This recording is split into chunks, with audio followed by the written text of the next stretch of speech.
what you thought you knew about Brock Purdy and the 49ers, forget it, because now it turns out that the 49ers and Brock Purdy, they're talking.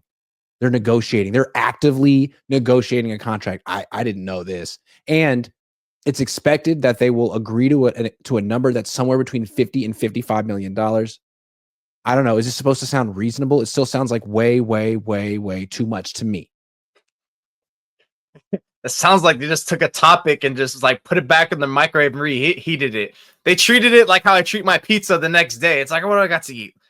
Here's what I had yesterday and then whatever before. Let me just pop that back in there. Jordan Schultz was like, I need to be in the news.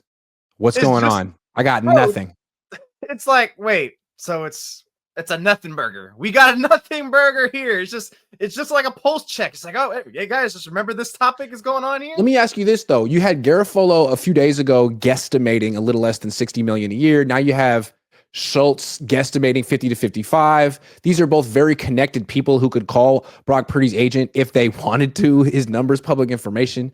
Like, are we supposed to, do you think these guys are just pulling these numbers out of their rear end? Or do you feel like Purdy's agent is possibly all over the place here behind the scenes? No, I don't think they're pulling it out of the rear. I think for sure they're tapped into that. Kind of like the same thing. It's like anytime Schefter, it's always like whenever Schefter talks, it's always skews towards the 49ers, like talking from like, all right, this is how the team building, this is how they're thinking. Kind of like almost like how all of us who cover the 49ers or talk about them, like how we talk about it, we will always look essentially like 49ers first.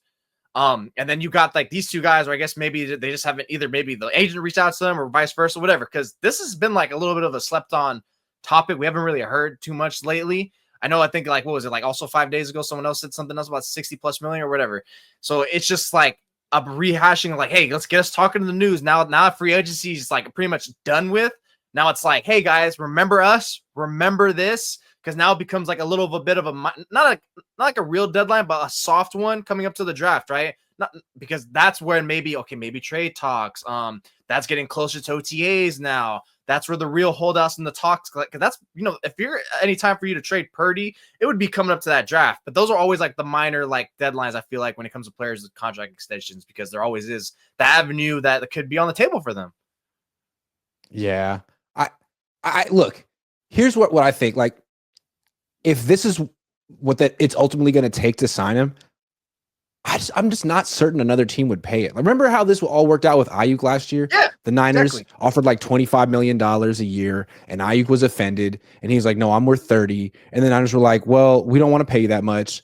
And Ayuk said the market's the market. So the Niners were like, okay, fair is fair. If you can find a team that's willing to trade us what we want and pay you what you want, we'll talk.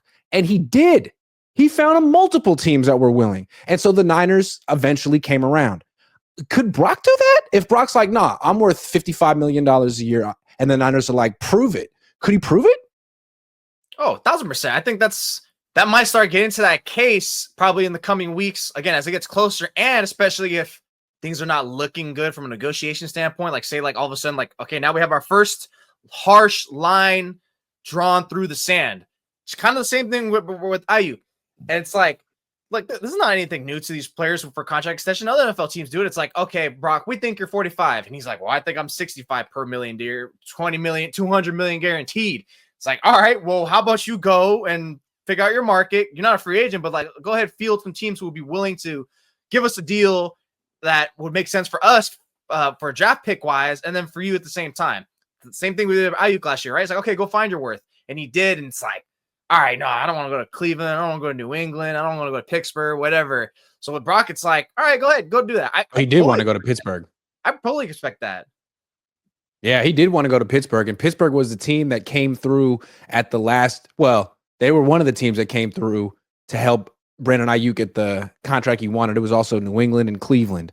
Brock Purdy, $55 million a year. That's what he wants. The Niners have Mac Jones. They have Aaron Rodgers out there. They have a draft coming up.